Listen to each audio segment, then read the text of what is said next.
regime is in the grip of the Islamist forces, and of course let me tell you also that AKP party had earlier backed the Jamaat-e-Islami in Bangladesh. So it has a background of support to Bangladesh. It's not that Turkey has suddenly come up with extended its support to Bangladesh. There is a history to it.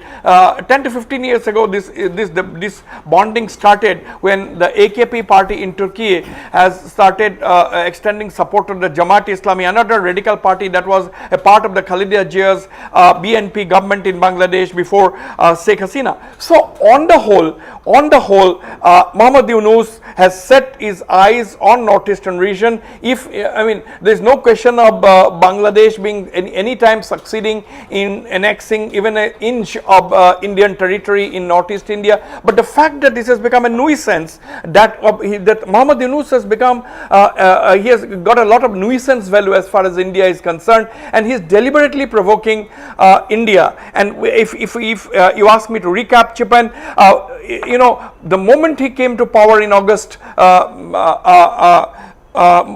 last year, he invited the Pakistani army to come and train the Bangladesh army. He hosted some Pakistani generals in the army cantonment in Rangpur, which is close to the Siliguri corridor.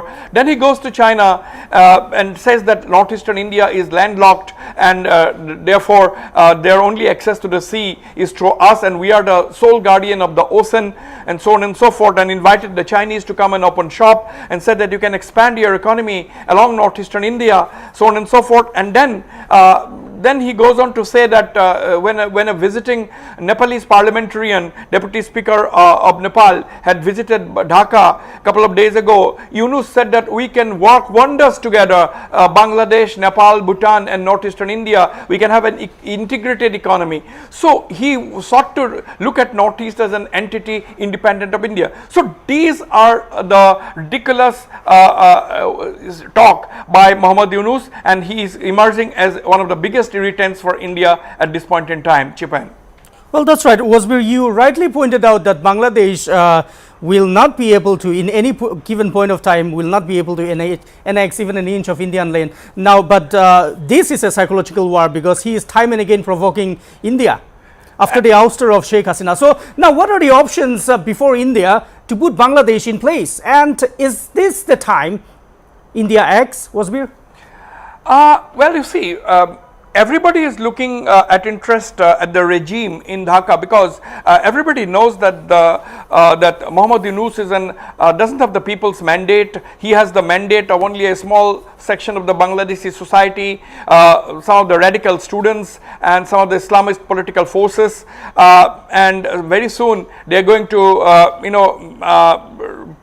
take his entire regime under its grip. That is already emerging, that we are already seeing that. And now therefore, since he is an unelected leader, sooner than later he has to hold elections. And in fact, the Bangladesh army chief is repeatedly saying that there has to be elections. He has even set a deadline for elections. But this man, Muhammad Yunus, is in no mood to hold elections. He wants to cling on to power as long as possible. With that motive, he has completely banned the main one of the major political parties which has been in power for decades, that is the Awami League. He has banned all political activity of the Awami League, and that is a clear indication that this man, Muhammad Yunus, wants to hold on to power and try and legitimize his tenure or legitimize his regime.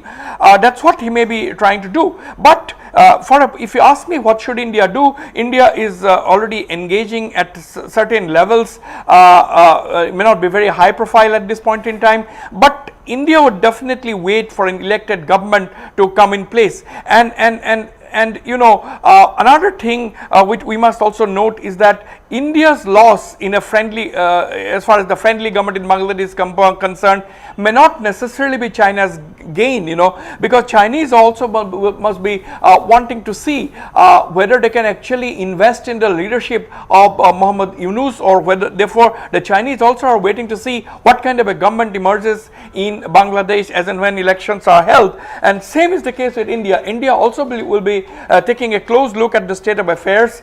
India is of course not taking chances. India has stepped up its security along the Siliguri corridor by several notches.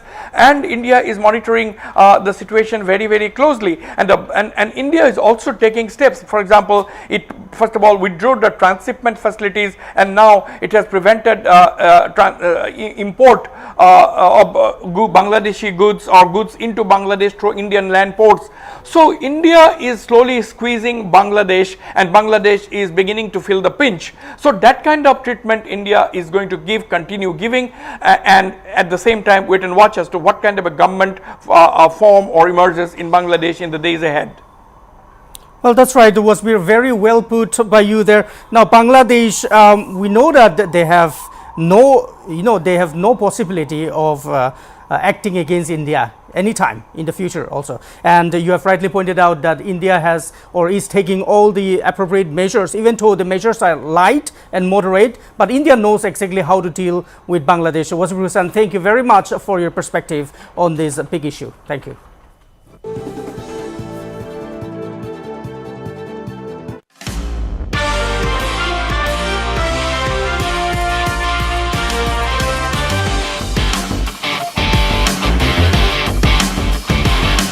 PM.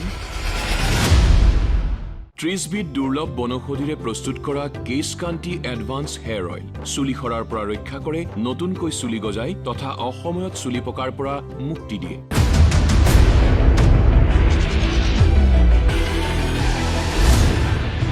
Evening Express every day at 5 p.m.